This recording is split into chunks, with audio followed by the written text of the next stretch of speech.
Hello મિત્રો, ગીતાની રસોઈમાં તમારું સ્વાગત છે મિત્રો. તો આજે આપણે બનાવીશું ચટણી. તો ચટણી તો આપણે ઘણી બધી બનાવતા હોઈએ છીએ, લાલ મરચાંની, લીલા મરચાંની, કોઈ પણ સિંગદાણાની. પણ આજે જે આપણે બનાવીશું એ સફરજનની ચટણી. શું તમે ક્યારેય સફરજનની ચટણી ખાધી છે? તો ચાલો મિત્રો, સફરજનની ચટણી આજે આપણે બનાવીશું.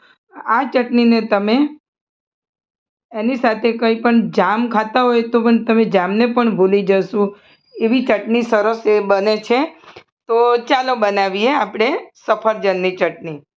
તો સૌપ્રથમ તો અહીંયા આપણે સફરજન તો ઘણી રીતના આવે છે. મોટા આવે છે, નાના આવે છે અને એકદમ ગ્રીન કલરના આવે છે. તો તમારે સફરજન તો કોઈ પણ તમે લઈ શકો છો ચટણી માટે. તો અહીંયા મેં બે પ્રકારના સફરજન લઈ લીધા છે.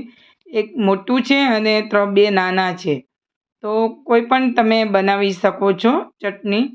તો આને તમે લીલા સફરજનની પણ તમે બનાવી શકો છો.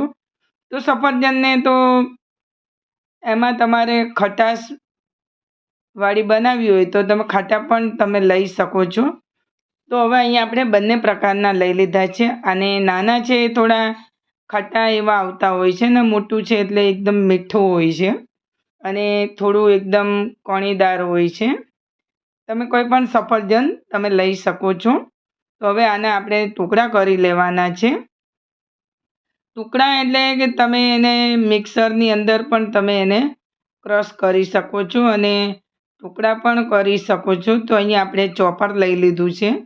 ચોપરથી આપણે એને આ રીતે બધા ટુકડા કરી લીધા છે. તમે મોટા ટુકડા પણ તમે કરી શકો છો, નાના પણ કરી શકો છો. પણ આને જ્યારે આપણે એને કૂક કરવા મૂકીશું એટલે એકદમ ગળી જશે. તો હવે ચાલો હવે આપણે ચટણી બનાવવાની તૈયારી કરીએ. તો હવે આપણે અહીંયા પેન લઈ લીધું છે. પેનમાં આપણે તેલ લીધું છે, સિંગ તેલ. તમે ઘી પણ લઈ શકો છો તમે તમારા ટેસ્ટ મુજબ. તો હવે આપણે રાઈ જીરાનો વઘાર કરી લઈશું. તો અહીંયા રાઈ જીરું આપણું સરસ એવું તતળી ગયું છે. અને હવે આપણે સફરજનના ટુકડા કરેલા છે એને આપણે પેનમાં ઉમેરી દઈશું અને એને ચલાવી લઈશું. એટલે કે સરસ રીતે આપણે બધા રાઈ જીરામાં મિક્સ થઈ જાય. અને હવે આપણે આને ઢાંકીને થોડી વાર માટે પકાવીશું અને વચ્ચે વચ્ચે આપણે થોડું એને ચલાવતા રહીશું.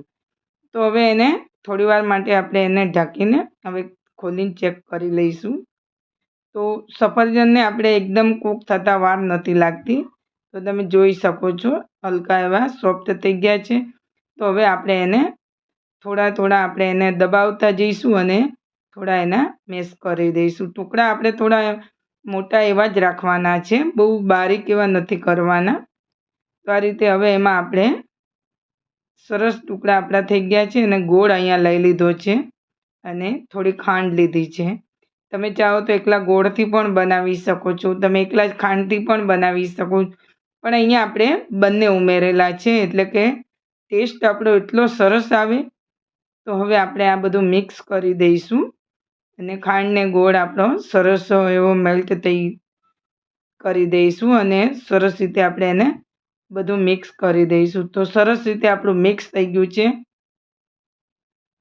હવે એને સરખું ચલાવી દઈશું આપણે આ રીતે. અને સરસ ગોળ અને ખાંડ આપણા મેલ્ટ થઈ ગયા છે. અને આ રીતે આપણે એને થોડી વાર પ્રેસ કરતા જઈશું એટલે આપણી જે થોડા મોટા મોટા ટુકડા છે એ થોડા નાના એવા થઈ જાય આ રીતે. અને હવે એને આપણે ફરી પાછા એમાં મસાલા કરીશું. તો મીઠું લઈ લીધું છે, થોડું સંચર પાવડર લઈ લીધું છે અને 1 ચમચી આપણે શેકેલા જીરાનો પાવડર લીધો છે. તો તમે આને અન્ય સાથે કોઈ પણ તમે ચાટ મસાલો પણ ઉમેરી શકો છો અને તમે લીંબુનો રસ પણ તમે ઉમેરી શકો છો જો તમારે વધુ ખાટાશ જોતી હોય તો તમે.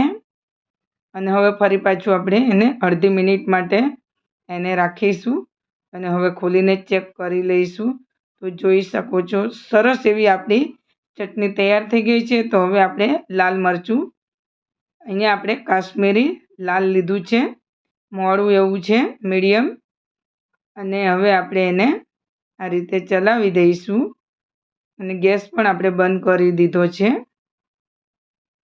જોઈ શકો છો આ સમયે ગેસ આપણે બંધ કરી દેવો અને હવે આપણી ચટણી સરસ એવી તૈયાર થઈ ગઈ છે.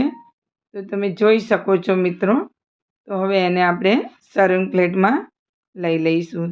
તો ચાલો હવે એને આપણે તો આ ચટણીને તમે બ્રેડ સાથે ખાઈ શકો છો, રોટલી સાથે ખાઈ શકો છો. તમે અન્ય કંઈ પણ દાળ ભાત શાક ખાવા બેઠા હોય તો પણ એની સાથે પણ તમે આ ચટણીને લઈ શકો છો. સવારે તમે બ્રેકફાસ્ટમાં પણ તમે નાસ્તામાં પણ આ ચટણીને ખાઈ શકો છો. તો આ ચટણી તમને જામને પણ ભૂલાવી દેશે. ફ્રૂટ જામ જેવી જ લાગશે તમને ખાવામાં. તો છે ને મિત્રો, તો મિત્રો તમે પણ આ રીતે બનાવજો. અને મિત્રો તમને રેસિપી પસંદ આવી હોય તો લાઈક કરજો, શેર કરજો અને ચેનલ પર નવા આવ્યા હો તો સબસ્ક્રાઈબ કરવાનું ભૂલતા નહીં. ગીતાની રસોઈ.